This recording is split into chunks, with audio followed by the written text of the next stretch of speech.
तो हम लोग स्टार्ट करते हैं कि एटम के बारे में थोड़ा सा बात करेंगे। तो उसके बारे में कहा गया कि atom is the most fundamental particle of unit, ये डाल्टन का था।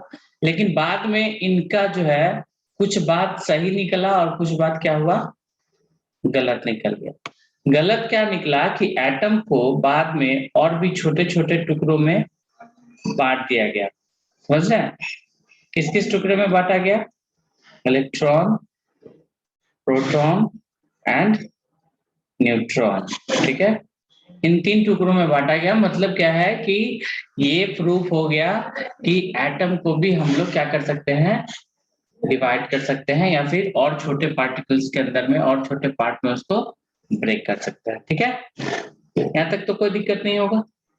अब बात हुआ इलेक्ट्रॉन, प्रोटॉन एंड न्यूट्रॉन के प्रॉपर्टीज को जानने की बात हुई। ठीक है, जैसे हम लोग क्लास 9th में पढ़ेंगे, ठीक है ना विनायक, उसमें तुम पढ़ोगे क्लास 9th में पढ़ेंगे इलेक्ट्रॉन का डिस्कवरी कौन किया, कैसे हुआ, प्रोटॉन का डिस्कवरी कौन किया, कैसे हुआ, एंड न्यूट्रॉन का डिस्कवरी कौन किया, कैसे हुआ। ठीक है, ये सब हम लोग को पढ़ना है किसमें, क्लास 9th के अंदर में। लेकिन अभी हम लोग जो है वो पीरियोडिक टेबल के बारे में ज्यादा जानने का कोशिश करेंगे, इसलिए हम लोग क्या करेंगे, जल्दी से जल्दी इसके प्रॉपर्टीज को पहले फिनिश करके फिर आगे चलेंगे। सबसे पहले इनके मास पे आते हैं। ठीक, बताइए तो मास ऑफ इलेक्ट्रॉन। कितना होता है मास ऑफ इलेक्ट्रॉन? हम लोग मास की बात करेंगे तीनों पार्टिकल के, चार्ज के बारे में बात करेंगे, और क्या है जिसके बारे में हम लोग बात कर सकते हैं, बताओ।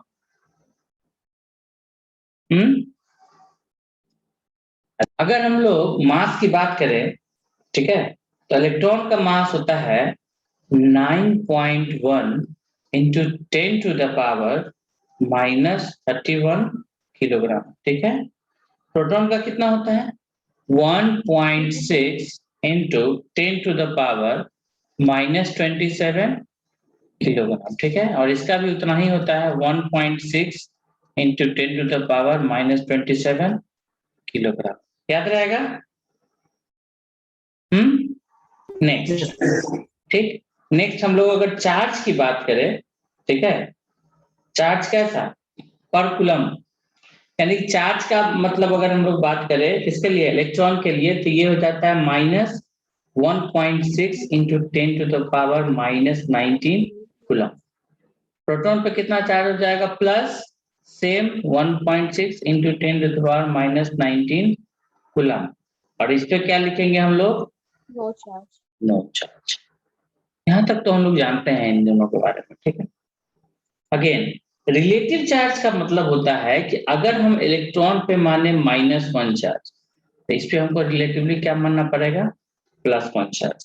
ठीक, और ये क्या हो जाएगा, न्यूट्रल। क्या हो जाएगा ये, न्यूट्रल। ठीक है, अगर रिलेटिव मास की बात करें, तो अगर हम मान लो इसको 1 मानेंगे, इसको 1 मानेंगे, सॉरी सॉरी न्यूट्रॉन और प्रोटॉन को अगर 1 मानेंगे तो इसको क्या मानना पड़ेगा, 1 डिवाइडेड बाय 1840। ठीक है, इसका मतलब क्या हुआ, इसका मतलब ये हुआ कि एक इलेक्ट्रॉन का जो मास होता है वो प्रोटॉन के 1/1840 के बराबर होता है। मतलब देखो, अगर हम सपोज करो कि एक तराजू बना दें, ठीक है, क्या बना दिए, तराजू बना दिए, एक बैलेंस बना दिए, और अगर इस बैलेंस में, ठीक है, एक तरफ अगर हम एक प्रोटॉन को रखते हैं, क्या रखे हैं, एक प्रोटॉन को रखे हैं, तो दूसरी तरफ 1839 या फिर 40 क्या रखना पड़ेगा, न्यूट्रॉन इलेक्ट्रॉन को रखना पड़ेगा। बात समझ में आ रहा है? Yes sir.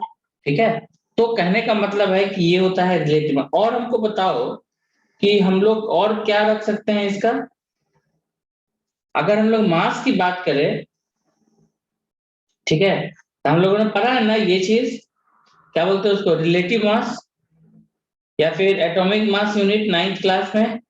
यस सर, ये में। Yes sir. ठीक है, तो एएमयू के टर्म्स में भी कुछ रखा जा सकता है क्या इसका मास? सोच के बताओ।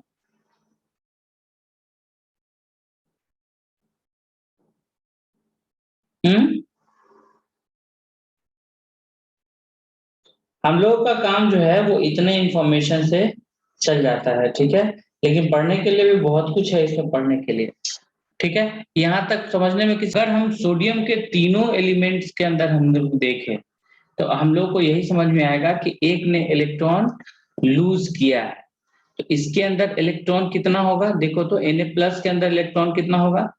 10 इलेक्ट्रॉन होगा, लेकिन प्रोटॉन कितना होगा? 11 प्रोटॉन, ठीक है। अगर हम लोग सोडियम को देखें यहाँ पे, ठीक है, तो यहाँ पे देखो तो कितना होगा, ठीक। यहाँ पे भी अगर हम देखेंगे तो यहाँ पे 10 इलेक्ट्रॉन, सॉरी 11 इलेक्ट्रॉन और 11 प्रोटॉन्स होंगे, ठीक है। और अगर हम लोग यहाँ पे देखें Na- में, Na- का मतलब है कि एक इलेक्ट्रॉन गेन किया होगा, तो इलेक्ट्रॉन कितना हो जाएगा? 12 इलेक्ट्रॉन, और प्रोटॉन अभी भी क्या होगा? 11 प्रोटॉन। क्या आप लोग इससे एग्री करते हैं? आप देखिए सोडियम के तीनों ही फॉर्म में, चाहे वो पॉजिटिव आयन हो, चाहे वो नेगेटिव आयन हो, चाहे वो न्यूट्रल हो, इन तीनों ही फॉर्म में कौन सा नंबर है जो हमेशा कांस्टेंट रहा है? तो आप देखेंगे कि नंबर ऑफ प्रोटॉन्स जो है, नंबर ऑफ प्रोटॉन्स जो इन तीनों में है वो हमेशा क्या है? कांस्टेंट है। इस बात को समझ रहे हैं आप लोग? ठीक है। तो एटॉमिक नंबर में क्या होता है कि नंबर ऑफ प्रोटॉन्स को हमेशा हम लोग क्या कंसीडर करते हैं? बताइए। कांस्टेंट कंसीडर करते हैं। अब आता है एटॉमिक मास में। यहां तक समझ में आया Vinayak? Yes sir. Atomic number में क्या कांस्टेंट रहेगा हमेशा? Protons. Yes, number of protons हमेशा क्या रहेगा? कांस्टेंट रहेगा। अब एटॉमिक मास में आते हैं। तो एटॉमिक मास में देखो, अगर मान लो कि एक बकेट है, बकेट में अगर 4 बॉल है, हम पूछेंगे कि बकेट के अंदर कितना मास है, हम क्या करेंगे? चारों के मास को तौलेंगे ना, समझ रहे हो। लेकिन अगर मान लो कि 4 बड़ा बड़ा बॉल है और एक बहुत ही छोटा सा बॉल है, तो वो बहुत ही छोटा सा बॉल है, उसको नापे या नहीं नापे, उससे ज्यादा फर्क पड़ेगा क्या? नहीं। उसी तरीके से अगर हम लोग देखते हैं कि इलेक्ट्रॉन जो है वो बहुत छोटा है मास में, किसके कंपैरिजन में? न्यूट्रॉन या प्रोटॉन। देखे हो ना पिछले रिलेशन में, न्यूट्रॉन और प्रोटॉन के कंपैरिजन में इलेक्ट्रॉन का मास क्या है? काफी छोटा है। इसीलिए हम लोग क्या करते हैं कि जब मास कैलकुलेट करते हैं तो वहां सिर्फ हम लोग न्यूट्रॉन और प्रोटॉन को लेते हैं। तो क्या लिखते हैं? मास ऑफ न्यूट्रॉन्स, सारे न्यूट्रॉन्स का मास प्लस सारे प्रोटॉन्स का मास, मास ऑफ प्रोटॉन्स, ठीक है। जब ये टोटल को हम लोग एक साथ लेते हैं, टोटल को हम लोग मास को एक साथ लेते हैं, तब जाके हमारा क्या बनता है? एटॉमिक मास बनता है। कोई दिक्कत है यहां तक? नहीं ना? ठीक है। अभी तक हम लोग एटॉमिक नंबर और एटॉमिक मास का बात किए हैं, क्या होता है, कैसे होता है, कैसे रिप्रेजेंट करते हैं, इन सब चीजों का बात किए हैं, ठीक है। लेकिन एक चीज जान लीजिएगा, ठीक है, बहुत इंपॉर्टेंट है कि हम लोग जब कोई भी केमिस्ट्री का पार्ट पढ़ते हैं, चाहे वो आईआईटी, मेडिकल या फिर टॉप लेवल के एग्जाम्स को भी अगर पढ़ेंगे ना, तो सारा बेसिक्स यहीं से शुरू होता है। जैसे हाइड्रोजन का जब भी एटॉमिक नंबर का बात आएगा तो हम लोग क्या देखेंगे? नंबर ऑफ प्रोटॉन्स को भी देखेंगे, यानी ये दोनों कॉलम देखो, हमेशा इन दोनों का वैल्यू क्या होगा? सेम होगा। देखो तो अगर यहाँ पे 1 है तो यहाँ पे भी 1 होगा, अगर यहाँ पे 2 है तो यहाँ पे भी क्या होगा? 2 होगा, अगर यहाँ पे 3 है तो यहाँ पे भी क्या होगा? 3 होगा। इस तरीके से देखो, अगर यहाँ पे 10 है तो यहाँ पे भी क्या होगा? 10 होगा, अगर यहाँ पे 15 है तो यहाँ पे भी क्या होगा? 15 होगा, अगर यहाँ पे 20 है तो देखो यहाँ पे भी क्या होगा? 20 होगा। इसका मतलब atomic number and number of protons क्या होता है? हमेशा इक्वल होते हैं। कोई प्रॉब्लम है यहां तक? No. ठीक। दूसरा चीज है, ध्यान से देखिएगा कि प्रोटॉन और न्यूट्रॉन इन दोनों का जो नंबर है उसको तुम इक्वल कर लो, ठीक है, तो वो इसके बराबर मिलेगा तुमको। करके देख लो। ठीक, मैंने कहा मैं फिर से रिपीट कर रहा हूं कि ये दोनों पार्ट, ये दोनों जो पीरियड, ये कॉलम है ना, इन दोनों को जब ऐड करोगे ना, इन दोनों को जब ऐड करोगे तो ये इसके बराबर आएगा।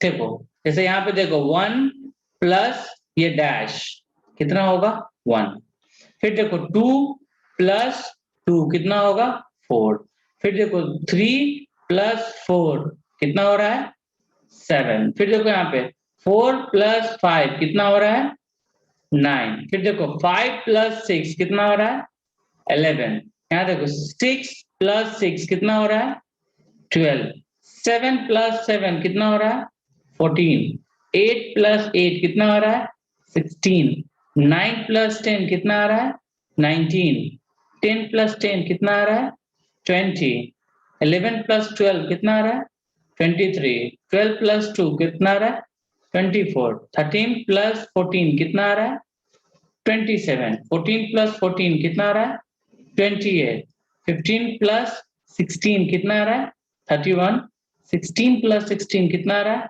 32, 17 प्लस 18.5 यहाँ पे होगा 18.5। एमयू में जो हम लोग लेते हैं इसको नंबर ऑफ न्यूट्रॉन्स को, तो कितना हो जाएगा 35.5 हो जाएगा। ठीक है, उसके बाद 18 प्लस 22 कितना हो गया 40, 19 प्लस 20 कितना हो गया 39, और यहाँ पे 20 प्लस 20 कितना हो गया 40। याद रखिएगा क्लास 10th, ठीक है, ये डाटा आप लोगों को काम आने वाला है, इसको ध्यान से रखिएगा। आप यहाँ पे देखिए पहले 40 आ गया और बाद में क्या आ गया 39, देख रहे हैं केशव? इसका मतलब क्या है कि यहाँ पे एक्सेप्शन है,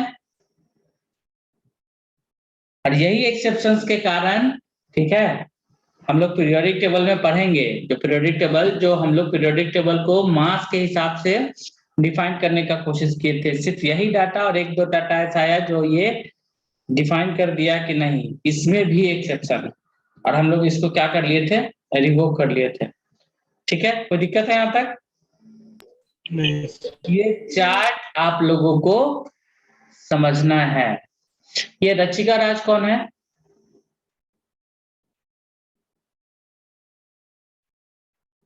यस सर।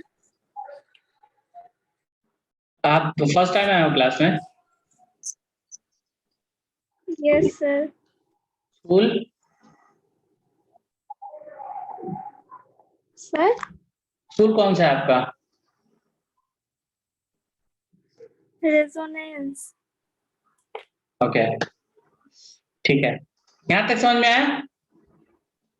यस यानी कि ये जो डेटा है ना, ये पॉजिटिव और नेगेटिव के साथ जो ये डेटा है, ये डाटा हम लोग को क्या होना चाहिए याद होना चाहिए। ठीक है, क्यों याद होना चाहिए? क्योंकि हर जगह ये काम आने वाला है। अगर ये आप लोगों को याद नहीं होगा तो हम आगे आप लोगों को केमिस्ट्री में हर जगह, ठीक है, बार बार प्रॉब्लम्स आएगा। बात समझ रहे हैं? ये चार्ट समझ रहे हो ना अभी? ठीक है, यहां तक जो 9th और 10th को हम तो 30 तक बोलते हैं करने के लिए, ये तुम्हारे फाइनल एग्जाम में भी आएगा 9th क्लास वाले जो बच्चे हैं उनका। ठीक है, तो इसको कर लेना है। ठीक, इसके बाद जो हम लोग का आएगा, हम लोग जान लेंगे वैलेंसी वाला पार्ट जानेंगे इसके बाद। ठीक है, तो देखो यहाँ पे हाइड्रोजन का वैलेंसी कितना है +1, हीलियम का वैलेंसी कितना है 0। देखो तो यहाँ पे हीलियम लिथियम बेरिलियम +1 +2 +3, यहाँ पे देखो कार्बन के बारे में बोल रहा है +4। ठीक है, ये +4 नहीं होगा, ठीक, यहाँ प्लस नहीं होगा, ये गलत लिखा हुआ, सिर्फ 4 होगा यहाँ पे। ठीक, ये वैलेंसी का मतलब समझते हैं आप लोग? बताओ केशव, केशव, इस वैलेंसी का क्या मतलब है?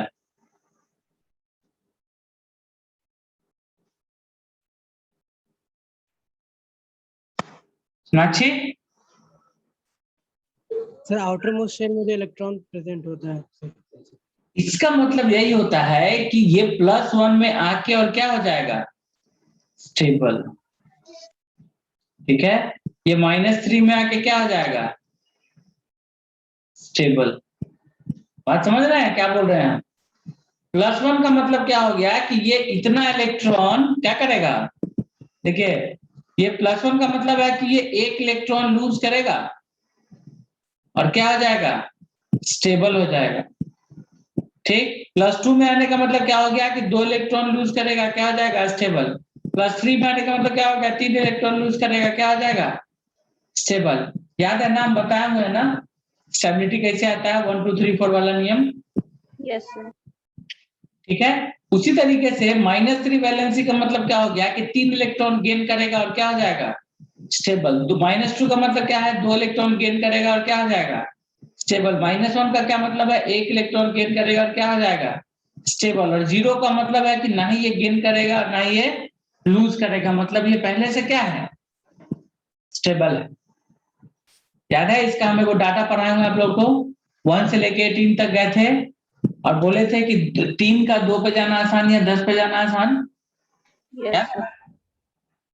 ठीक है, यहाँ तो कोई दिक्कत है? No. तो हम लोग स्क्रीनशॉट ले लीजिए, ये पार्ट सबको याद होना चाहिए, ये पार्ट सबको याद होना चाहिए, ये पार्ट सबको याद होना चाहिए और ये पार्ट सबको याद होना चाहिए। ठीक, विद एलिमेंट सिंबल, ये 4 अगर आपको याद है तो आपको केमिस्ट्री में कभी दिक्कत नहीं होगा, और अगर ये 4 याद नहीं है तो आपको केमिस्ट्री में बहुत प्रॉब्लम होगा ही होगा, नहीं होने का सवाल नहीं है। ठीक है, तो अभी इसके बाद हम लोग क्या करेंगे, हम लोग केमिकल रिएक्शंस को थोड़ा सा पढ़ेंगे।